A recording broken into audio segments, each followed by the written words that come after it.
Good morning, everyone. My name is Nina Vereshegen. Before we begin today's session, I would like to acknowledge that I am speaking to you from Treaty 6 territory in Saskatoon, Saskatchewan, homeland of the Métis Nation. I would like to give thanks to the original caretakers of this land, the Cree, Dakota, Nakota, Lakota, Dene, and Saulteaux people who have provided us with the space to learn, to live, and to hold events like this on this land, and in this case, in this virtual space. I am both the organizer of these events and a two-time recipient of Open Education grants administered through Saskatchewan Polytechnic Library and provided by the government of Saskatchewan. So I can personally speak to the importance of open education as it has impacted my work. Working in a library, an institution whose mandate is to make resources available for learners, I understand the challenges that learners face with high cost resources for education. So I am very excited to hear our speaker today, who will discuss how to work towards eliminating some of those barriers. A few housekeeping items. This is a conference style webinar, so it means you can see us, but we cannot see you. So if you would like to communicate throughout, you can type into either the chat or the Q&A. I'm going to be sort of watching that throughout the event, and we will have a Q&A at the end, and I will bring in those questions as they come. So you can ask them throughout, or you can just wait until the end. Now, please allow me to introduce Aidan Megan. She is the director of the library, and she is a member of the Open Education Awards team at Saskatchewan Polytechnic, and she will be introducing our speaker. Thank you, Nina. Since 2016, the government of Saskatchewan has provided funding to Sask Polytechnic to support the development of open education resources. Many learners face a financial barrier to education, and after tuition, textbooks are often the highest cost for our students. The library works with our faculty to create resources to benefit our students using these grant funds and to host this annual celebration of Open Education Week to support active sharing and learning about the latest achievements in open education. Today's speaker, Urooj, is the Open Education Strategist at Kwantlen Polytechnic University in British Columbia, where she supports and facilitates open education initiatives by providing expertise through consultations and technical training. She oversees the Zero Textbook Cost, or ZTC, program, the Open Education Research Institute, and provides support to Open Educational Resources, OER. Grantees, that is. She provides support to the grantees. Open Pedagogy Fellows and Open Education Research Fellows. Urooj co-facilitates the use of KPU's Open Publishing Suite, Opus. She also sits on the Open Education Network Steering Committee. She's a trained librarian and with a degree from McGill University School of Information Studies. Thank you, Urooj, for joining us today. Thank you. It's going to take me a second to share my screen.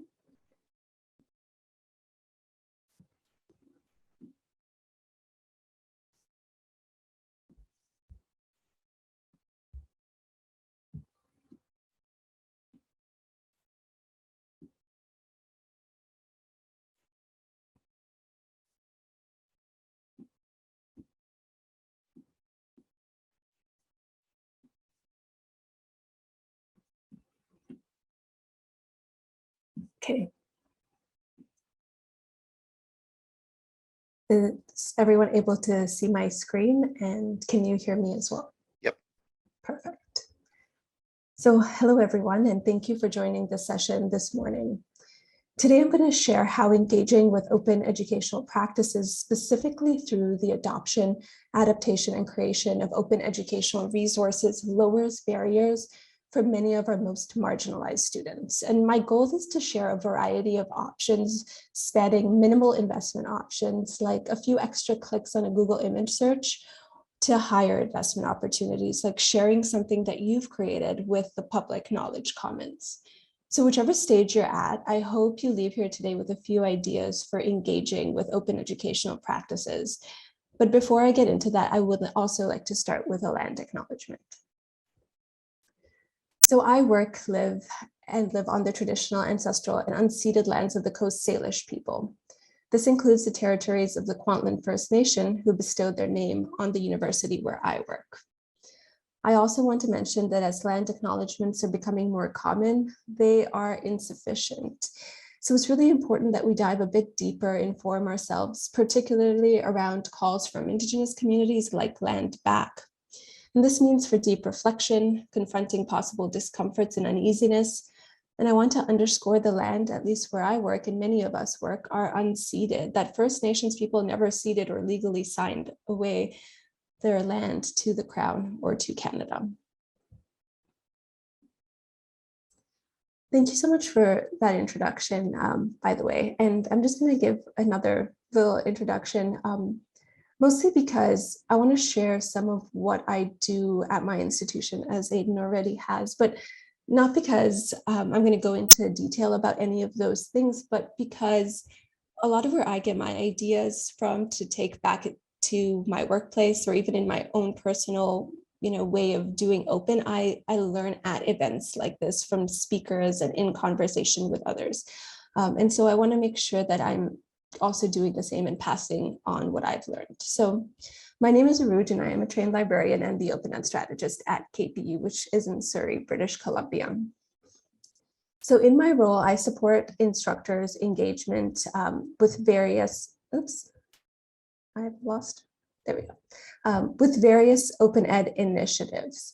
So this does also include the grant program to adapt and create free and openly licensed educational materials.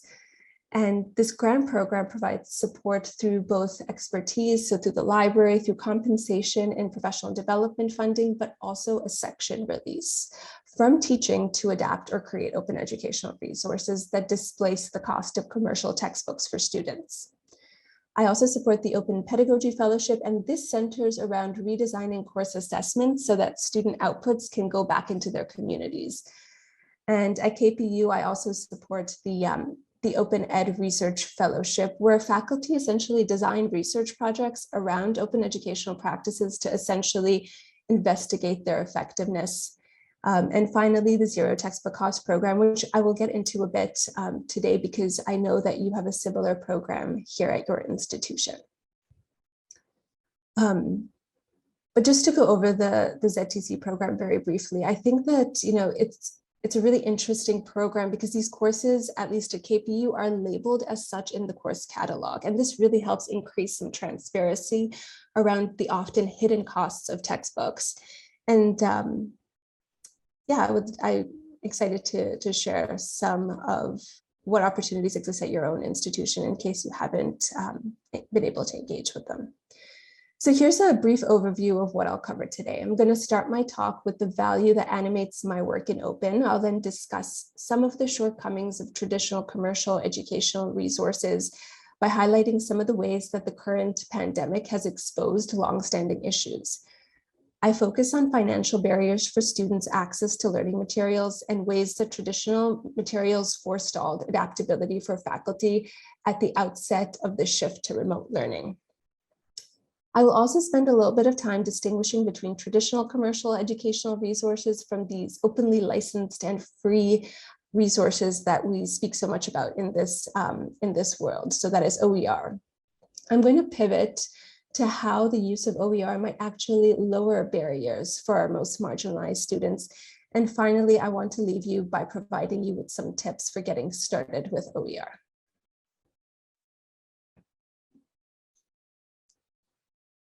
So for me, it's really important to start these conversations with values because it's values, as I'm sure is the case with many of you, that brought you to this work. And so one of the values that animates my work in open is this idea that education is a public good. So sometimes we get bogged down in things like programs and outcomes and statistics, but what keeps me engaged with this world is these really challenging questions about accessibility, affordability in a neoliberal university. And again, one of these values is that education is or should be a public good. And specifically to me, that means that all the learning that happens within our institution should make their way back into the communities where they're situated. And this really means different things depending on your institution. So perhaps at a research-focused institution, this might mean that scholarly impact of research is highlighted through open scholarship.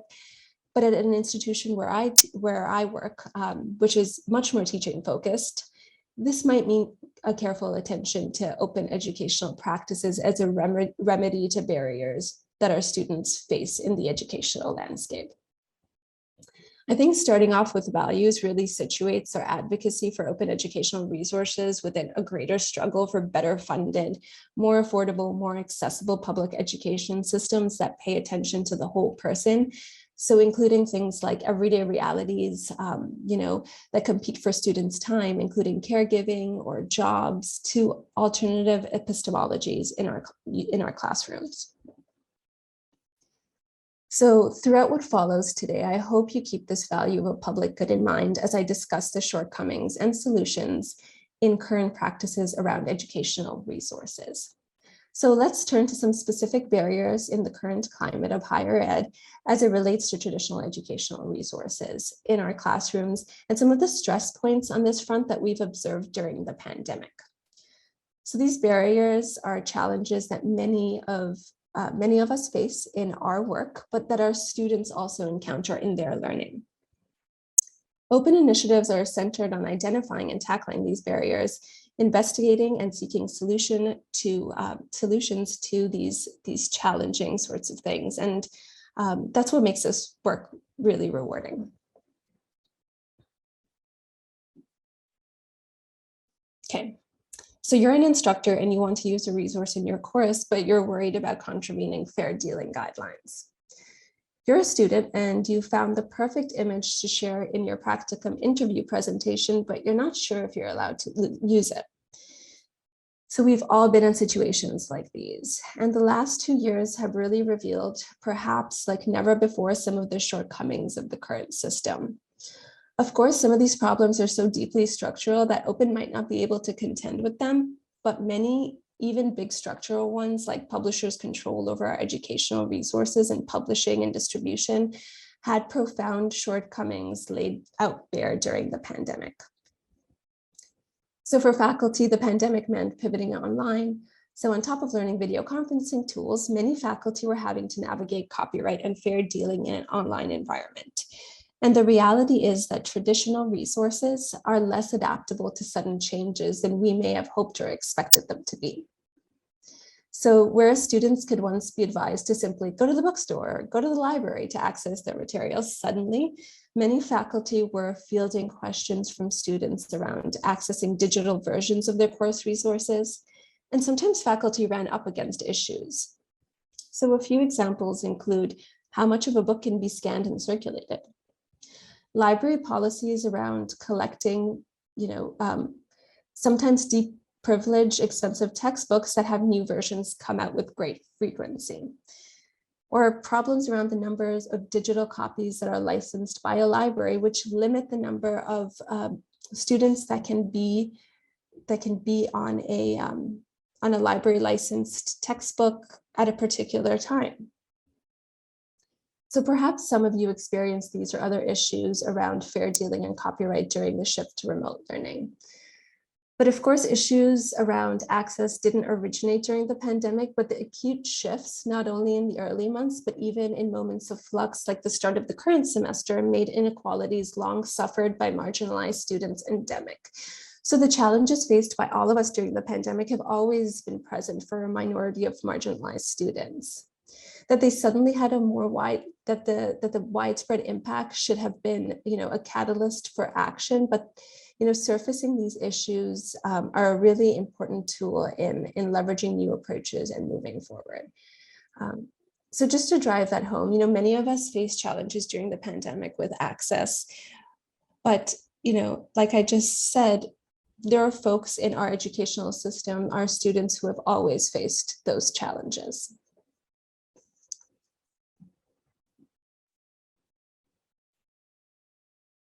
So when textbook publishers are putting out resources, I hate to say it, but I don't think they're thinking about the needs of instructors and students at Saskatchewan Polytechnic. So for the most part, textbook publishers are catering to coastal US audiences where big public universities bring in big money. And a major barrier with traditional materials is that they don't consider the curricular or pedagogical needs of your courses in particular. So a common complaint I hear from instructors is that they have students purchase a textbook, but they only really cover about, let's say, 30% of that book, because they really want an opportunity to, go take a deep dive into that 30%. And, there's just no way that a class in 12 weeks can cover in depth an entire textbooks. So textbooks are not localized for our communities or our needs. So it's hard enough to find Canadian specific examples in certain textbooks and disciplines, but if you're from Western Canada or the prairies, you can all but forget about having localized relevant textbooks.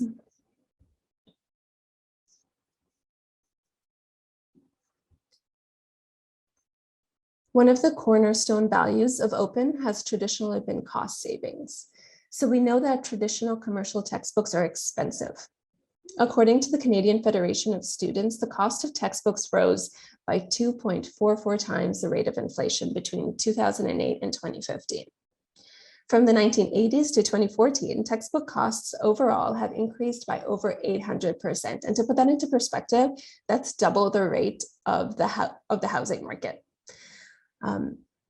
We sometimes hear statistics like that, but we don't really think about, okay, what effects would that have on a student's life? Well, students are left with really difficult choices, including not purchasing their textbooks and trying to be successful in a course without the materials they need to be successful in a course. So students effectively sometimes will stay away from specific disciplines where they know that the materials in that particular discipline are too expensive. Here too is a really instructive return to an issue that was highlighted by the pandemic, to think through the barriers thrown up by traditional educational resources. So in spring 2020, Statistics Canada collected data from over 100,000 post-secondary students reporting on the impacts of COVID-19. 48% of students with a job reported either losing their job or being temporarily laid off. So already representing a less privileged subset of students, we can imagine the impact that this loss of wages had on this cohort of students. So for this astonishingly high percentage of a working student and for their peers who were affected in a myriad of ways, the idea of the expensive, hard to find print commercial textbook became a non-option. And some of the solutions being touted by commercial publishers, like leasing a digital commercial textbook under the guise of what they branded inclusive access, also have limitations for our students that exceed still requiring them to pay for their content during a crisis. So for example, at KPU, we had a serious issue where many of our international students who were learning from abroad could not pay for these resources using their own domestic currency. So relying on third parties to facilitate this access between instructor and student further demonstrates the shortcoming of traditional resources. My hope is that some of what I've just said has resonated with you, that you've experienced something along the lines of what I've described. And I don't mention all these things, all these barriers in an effort to dishearten you. Actually, quite the opposite. In the next section, I want to share some of the remedies for these barriers that I've mentioned. So while there are many definitions of OER, it's worthwhile to set up a general parameter for what we mean when discussing OER, or open educational resources. Open educational resources are commonly referred to by their acronym. And so, if you're new to this world, look out for the either open educational resources or OER. They are freely available and adaptable teaching and learning resources that can include textbooks, class assignments, syllabi, and much more.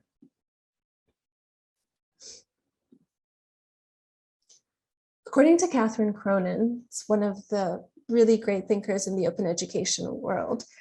Open educational practices, or OEP, is a broad descriptor of practices that include the creation, use, and reuse of open educational resources. OER are distinct from traditional commercial resources because they're licensed openly. And what this means is they're both free for the user, but they're also free of certain restrictions.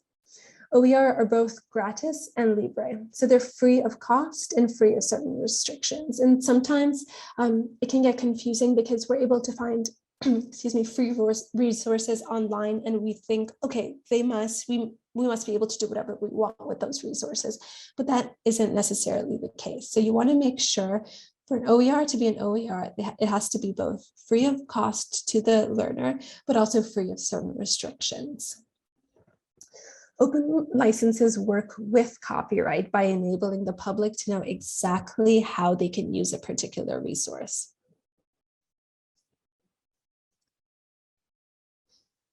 So with openly licensed OER, you can retain or download the copy of a particular resource. You can revise it. So that could include translating it into a different language.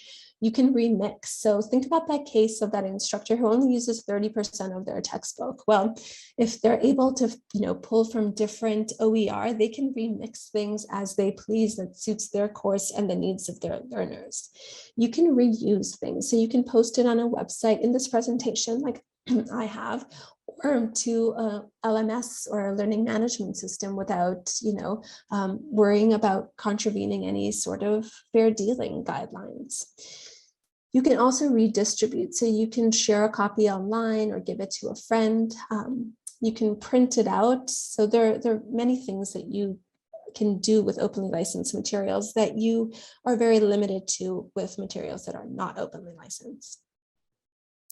So Creative Commons licenses are one of the most popular open licenses, and a Creative Commons license outlines under what conditions you may use a resource for free. All Creative Commons licenses, other than the one that's at the top of my screen right now, which denotes the public domain license, require that you give the creator of a work credit for their work. And that's indicated by the BY or by on each of these licenses. And so this is again a good place to mention that these licenses do not replace copyright. They don't nullify copyright. They work with copyright. They just make things a little more explicit for the user and also for the creator of a work to let folks know exactly how they want folks to use what they've created. So typically OER carry one of the first 5 licenses, so above the line on my screen set up in this hierarchy.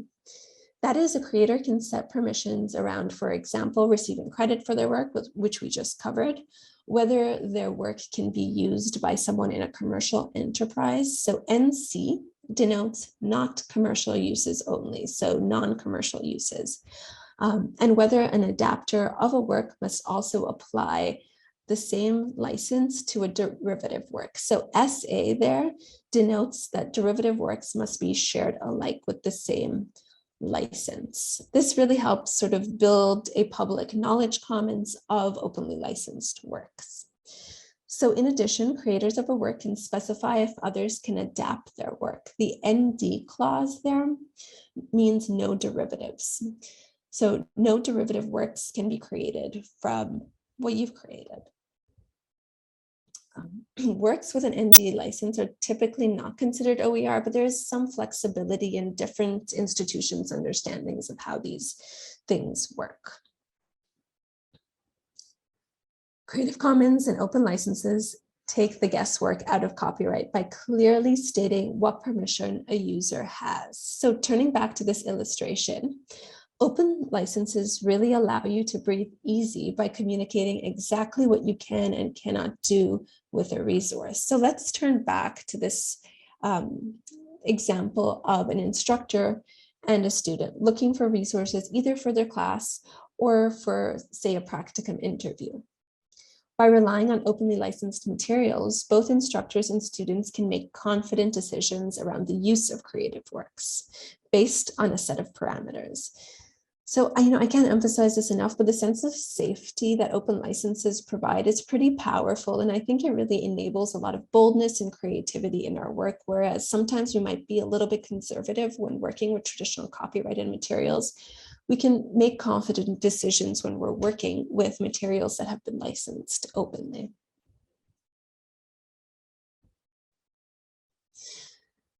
Okay, excuse me.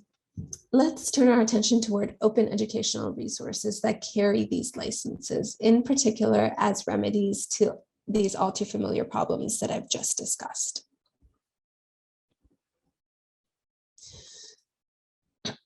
Let's start with students. So I'm offering 4 key reasons OER are meaningful solutions that can help restore an ethic of education as a public good in our post-secondary system. And the first is affordability. Adopting OER is a significant step toward affordability because by switching to OER, students have access to resources whether or not they can afford to purchase an expensive commercial textbook. The average cost of a learning material for a course in BC in 2017 was just over $110.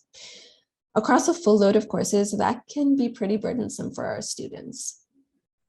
To take a wider perspective, according to BC Campus's 2019-2020 annual review, students in BC alone have saved over $18 million due to OER adoptions. That is not an insignificant number when discussing already cash-strapped students and their families. Which leads to the second reason OER adoption is amazing, and that's accessibility. In addition to lowering financial barriers to learning materials, OER offer a more accessible alternative in several ways. So students have access to these materials on day one.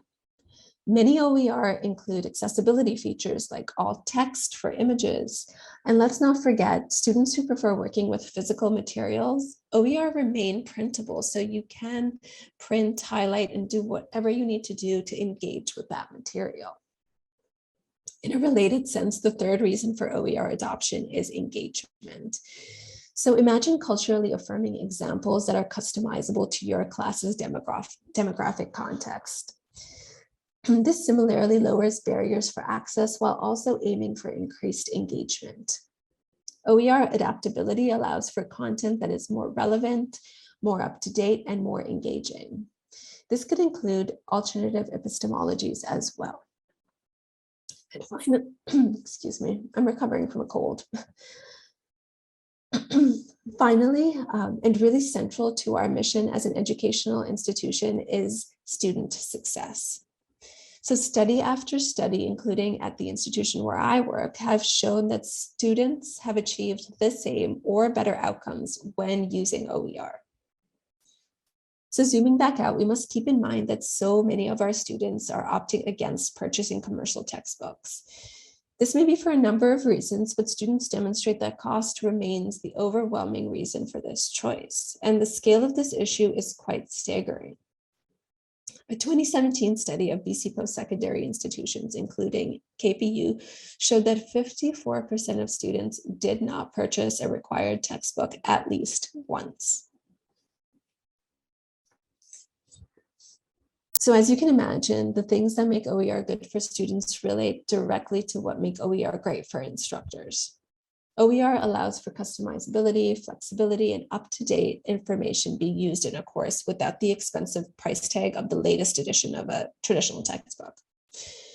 Customizability could include localizing case studies or taking out portions of a text that your course doesn't cover. And flexibility could mean posting materials freely online with proper attribution, of course, or making the text more related or focused to your specialty, disciplinary interest, or even relating them back to current events.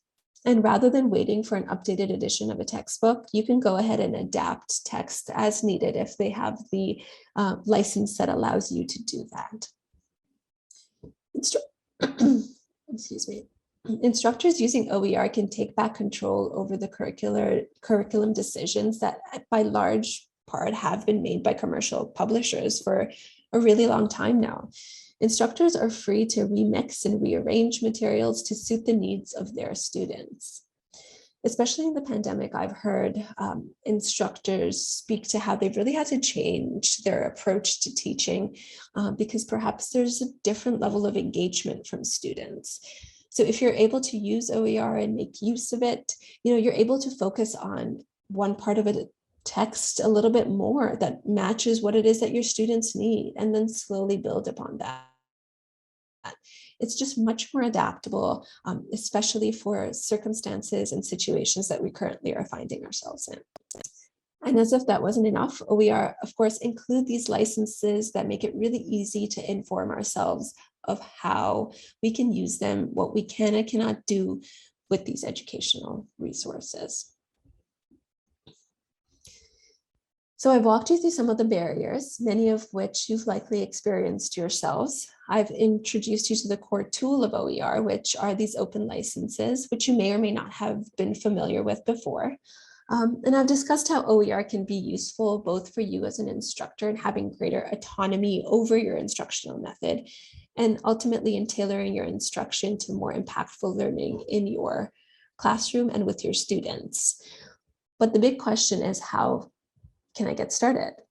So in the next section, I go through some strategies and tips for how to go about integrating OER into your own practice as an instructor. So perhaps the first thing to do is turn to your local experts, whether they be librarians or instructors engaged in open educational practices. The library ecosystem, as mentioned early on in this presentation by Nina, is invested in making learning resources available. Your local experts are really trained to locating information, knowing how it can be used, how to attribute it, and so much more. So definitely turn to your librarian experts. Instructors. So Open is a network of adopters, of practitioners and thinkers, and there's really no better collaborator for you than your colleagues who are already engaged in open practices. And it's really important to turn to each other with questions.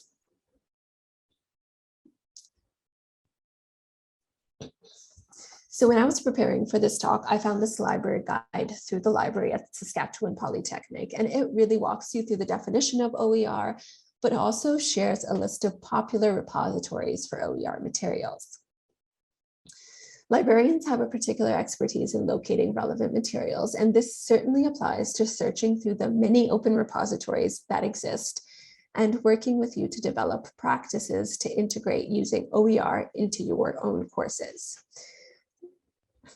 Outside of the library, you can also consider reaching out to your Center for Teaching and Learning and perhaps some instructional designers at your institution. So I myself am a trained librarian, but I work out of our Center for Teaching and Learning. And these collaborations between librarians, staff, and instructional designers are pretty powerful and can really help you redesign your course.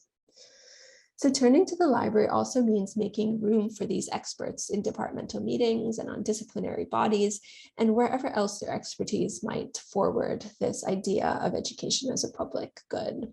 So consider having a librarian come into your next departmental meeting to cover open educational resources that are relevant to your discipline or your department. You can start with scalable engagements with Open by embedding Open into your existing practice. So as a first engagement with Open practice, consider licensing your own teaching notes and slides that you've created and you hold a copyright for with a Creative Commons license. So doing this will provide such a great opportunity to engage your students around proper citation and attribution. And remember that all but one of the CC licenses, the Creative Commons licenses that we've discussed, require that an adopter or adapter of your materials give you credit for your work. So at the other end of the open practice spectrum, there are things like writing your own open textbook. But remember that your first act as an open education advocate does not have to be authoring an open textbook. You can start small. You can experiment with things that work for you and increase your engagement as you're able to. So as a first example, make use of existing open resources. And I promise you doing so will save you so much time and steer you clear of confusion around what you can use and how much of something you can use and how to properly attribute things that other folks have created and put into the public knowledge commons using Creative Commons licenses. So a simple way to do this is by using openly licensed images in your presentation. So one quick but very helpful tip is conducting a regular Google image search as you would, but limiting the search by only Creative Commons licensed images. So in this GIF, which I apologize for the poor quality, I have to look into that. What I've done is I've just done a regular search, but then I've gone to select tools, usage rights, And then I can filter by Creative Commons licenses. And there I have images that are licensed openly, and they show which license they're licensed with so that I can properly attribute a given image.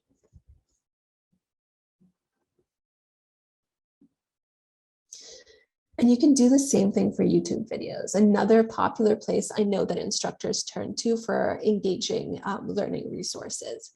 So once you've completed a search, you can click on the filters and narrow your search results by selecting Creative Commons under the Features tab on the screen. I've included another GIF for what this method might look like. So Features and then Creative Commons.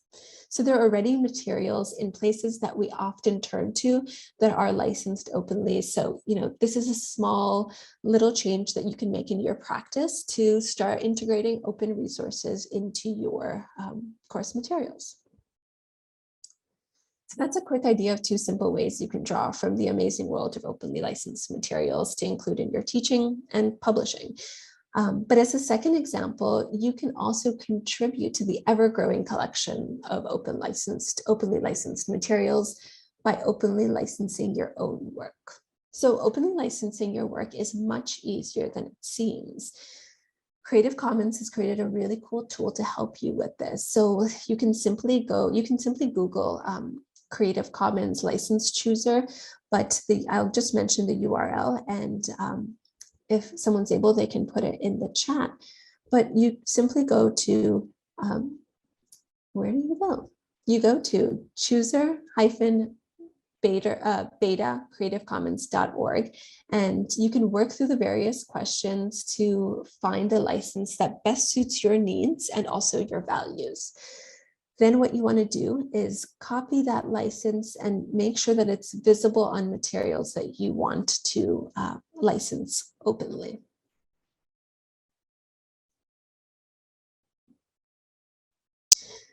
Share your work. So openly licensing your work is a great first step, but then you have to be sure to share it. And I understand that Saskatchewan Polytechnic is working to create its open repository, which is awesome, but you don't have to wait until then. You can share your work in, other sort of low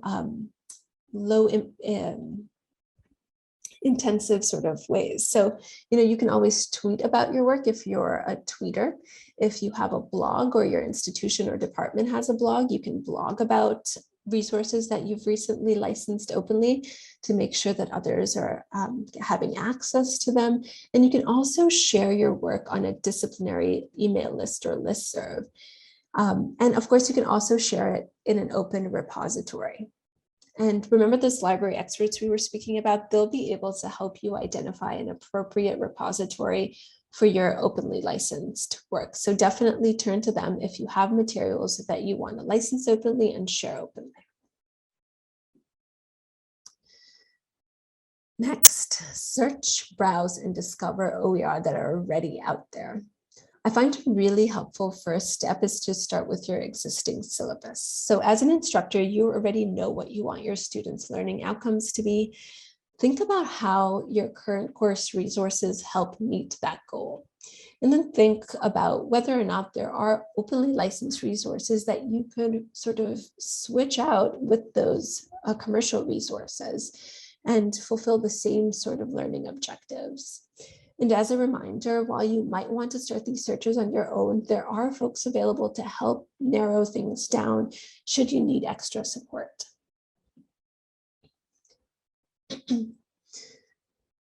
BC Campus also is sort of an umbrella organization in the province where I work, and they've done a really fabulous job of curating various materials that are incredibly helpful for instructors.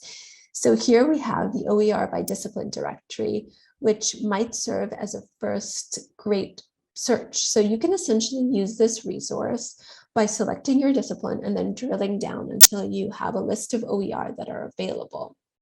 This guide also includes an appendix of works that are in progress, so folks that are currently working to create or adapt OER. So if you're curious about what's in the pipeline, you can certainly take a look at this collection of curated resources. Our open education colleagues at the State University of New York have created a really excellent search tool that many institutions now direct their faculty to as a first step for their search in OER. So the openly available sources integrated search, or more commonly known as Oasis, is a search tool that aims to make the discovery of open content much easier. Oasis is currently searching content from 117 different sources and contains almost 400,000 records. Many new OER are announced over email lists and listservs. So the Canada OER list is also hosted by BC Campus and can be found by the URL on this screen. And so you can subscribe to emails that come out from this and go over this listserv, that is. So definitely sign up for this if you're interested in sort of keeping up to date with announcements around OER in Canada. And again, librarian experts at Saskatchewan Polytechnic have curated a list of OER repositories with your specific needs in mind, right? So of note on this list, again, accessible through your library's website, are two repositories, one from the University of Saskatchewan and one from the University of Regina. So really great local examples of OER repositories that you can turn to. So the librarians at your institution are already working really hard to compile sort of resources that are most helpful for you in your practice. I want to take a moment to highlight that there are relevant OER in a variety of different disciplines that may be of interest to you, and that the landscape is continuously improving as folks add to the public knowledge commons. So as they openly license their own work and share it out there. So take, for example, this report on nursing OER published in 2019. The project team found 106 openly licensed textbooks with various Creative Commons licenses, 40 open modules, 41 interactive modules, and 28 open courses. 140 other resources such as websites, videos, simulations, assignments, lecture notes, quiz banks, etc. The research team tracked their findings in the Open at Scale Nursing OER environmental scan tracking spreadsheet that you can find by linking to this summary report. And in that you can sort of browse through the different OER available in this discipline. I point this out as a really great example of work that's happening in a specific discipline that's incredibly helpful to instructors because it identifies what's already out there, but it also identifies gaps in the literature. So if you have a particular expertise and you want to invest some time into creating something, it's really good to have a sense of what gaps exist out there so that you can make a really effective contribution.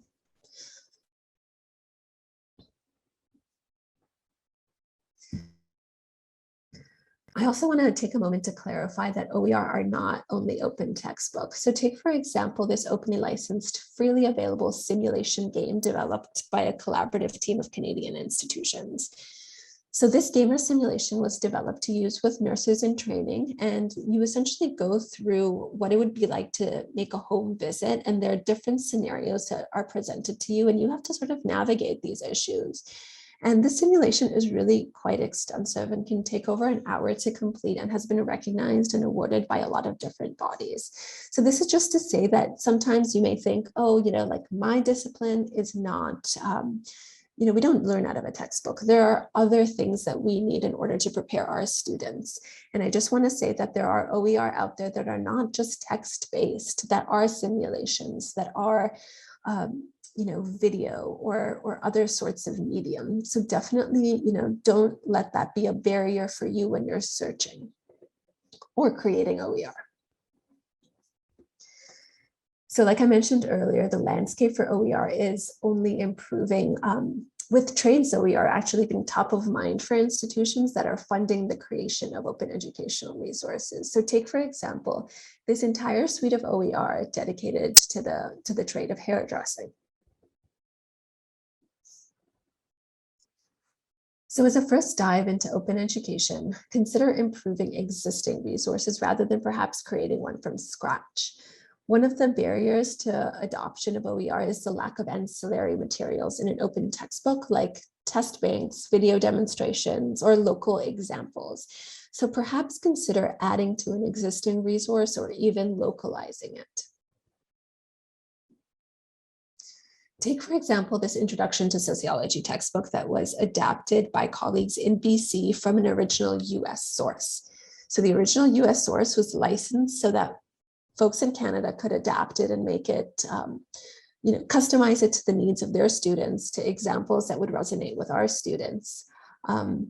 And so, consider doing something similar. Perhaps you find an open educational resource that is great, but could benefit from being localized to your particular context. And you can certainly do that if the license allows.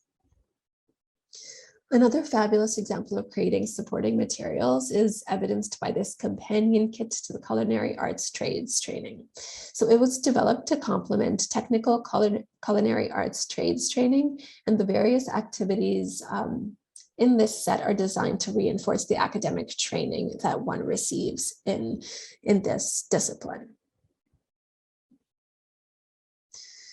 I want to end by sharing that there are funding opportunities and support opportunities available to you at your institution.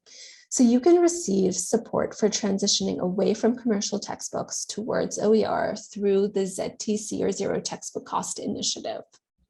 You can get librarian support and up to $1,000, I think, in professional development funding for making the transition to open educational resources, library license materials, or materials that you find in the public domain.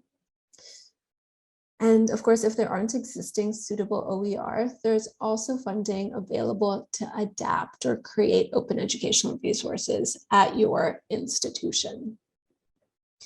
So when we think about lowering barriers for our students, if you need a little bit of extra support in order to dedicate some time transitioning away from commercial textbooks so that we can bring down the barriers, both in cost, but in many other ways for our students, this is a really great program to help you transition your course.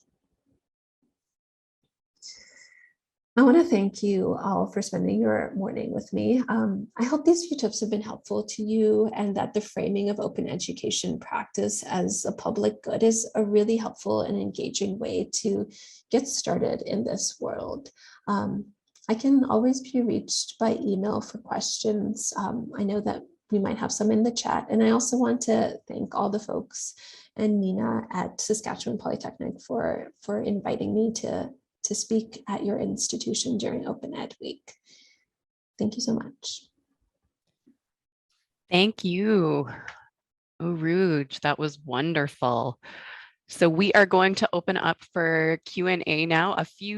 One comment, one question did come through already. So if anybody has any more that they can think of, I will ask these ones first. I was also going to mention something I didn't mention at the beginning is this is a Sask Polytech library event, but it's also open. So there may be people out there who are not from Saskatchewan Polytechnic, and I should have welcomed you in the beginning. I'm welcoming you now, and I welcome your questions as well. I did put all of the links to everything that you were talking about in the chat as you were talking. So lots of great resources and suggestions throughout. Let's get to the first question. The first question that came through today was, hi, I'm writing from Treaty 4 territory in Moose Jaw. One question that I've heard a lot is about the NC restriction. Since students pay tuition, some instructors think that they can't use OERs with the NC restriction. My understanding is that if the institution does not have a commercial purpose, then NC materials are okay to use. Yeah, that's a really interesting one. So I will preface this by saying I'm not a lawyer, but I do have some information that I think can be helpful to sort of distinguish what NC really means for our own understanding. So it's not about the institution. So a for-profit business can use non-commercial materials as long as they're not selling it. So if they're using it to train their staff on a particular competency, that's totally fine. So it's not about the institution, it's about the use. So I think that's a really important distinction, but yes, it can get really confusing and tricky. And, I mentioned sort of the anxiety around using copyrighted materials. I should also acknowledge that there's still anxiety around using Creative Commons materials. People want to make sure that they're doing it correctly. So I think those kinds of questions are really important and helpful. And institutions oftentimes have copyright offices, as I know that Saskatchewan Polytechnic does. So if anything ever comes up like that where you're not sure, definitely reach out to the experts at your institution. Okay, there's some stuff going on in chat. It looks like some people, there's some open advocates here because they're responding to each other with answers. One comment is, it would be nice if there were more OERs about trades. I have found some through BC Campus and eCampus Ontario repositories, but I keep searching ... I don't know if you want to respond to that, Urooj. For sure. It's definitely a space where institutions are turning their focus to. So I think one way that can be done, and not to say what people have to do, but perhaps, when some of our grant programs, an approach that we've taken at KPU is identify the needs at our institution and then put out calls for specific courses that we know that there's a dearth of usable OER. So if institutions, want to sort of take that approach so that faculty and instructors at their own institution can start developing some of these resources, that's really helpful. Another approach you can take, and it's not perfect, but it's to sort of piecemeal bring things together. So like those YouTube videos that are either licensed openly with a Creative Commons license, but also you can link to other resources and create sort of a resource in your classroom. So this ETC program at your institution, from what I understand, is not just about using openly licensed materials. You can use library licensed materials. You can use materials in the public domain. So when you find yourself in this spot where there are no curated OER for use, there are different approaches that you can sort of take to help make your course more affordable and lower barriers for instructors without there being an OER. So definitely, turn to those methods as well, and then perhaps consider applying to one of the grants offered at your institutions to develop something. Wonderful. Okay, I'm going to try to, here's another one. I studied instructional design at Western Oregon University, completing their graduate certificate in 2016. At that time, I learned that YouTube videos were fair game for embedding because the nature of embedding versus copying or downloading inherently credited the creator by showing the content in its original public forum. I'm wondering if that has changed. Yeah, this is interesting. So I sort of touched on that hierarchy, which I borrowed that slide from a librarian colleague in Washington, Quill West, who sort of lists out what's considered OER and then what's not, right? And there are lots of conversations and discussions. And it really depends on the institution's stance of what they want to consider an open educational resource. Some institutions will allow you to put a link. So you don't sort of embed material, but you put in a link and you can link out to something like a YouTube video. And then, consider that, okay, that's okay practice for sort of sticking to copyright law and abiding by different regulations. Whether or not that material is then considered an OER is up for question, right? Because every material within that larger material may not necessarily be licensed to use in a particular way. So it's kind of a conversation that's pretty local, that's happening at your institution about what's acceptable and what's not, but also happening at a higher level when we're trying to navigate the use of Creative Commons. I don't know if that's helpful. That's an interesting one, because as you were talking about YouTube, I also was having the thought of, oh, I just thought YouTube was open. This is curious for me. So I appreciate that question and that response. Does anybody else on the panel have any questions or comments? I don't have any coming through the chat right now. So hi, Tasha. I was just going to add a caveat with YouTube. I think that it's 100% okay to embed or to link to content. The only thing that I would say is that it has to be legally shared content. So if you find a copy of The Little Mermaid Disney definitely did not share that for free. So it is our responsibility as educators to not then share that. So I think the caveat is that it's legally shared content. Good point that I did not consider. Okay. Somebody's asking, will there be a recording of this webinar available to attendees? Yes, we will have a recording. We will make it available. We're doing our best to make sure everything is open. I actually believe we're planning on sharing it on YouTube, funnily enough. So yes, we will. Thanks, everyone. And there's lots of chit chat going on in the chat. Is there any more questions out there? I'll just pause for a few moments just in case.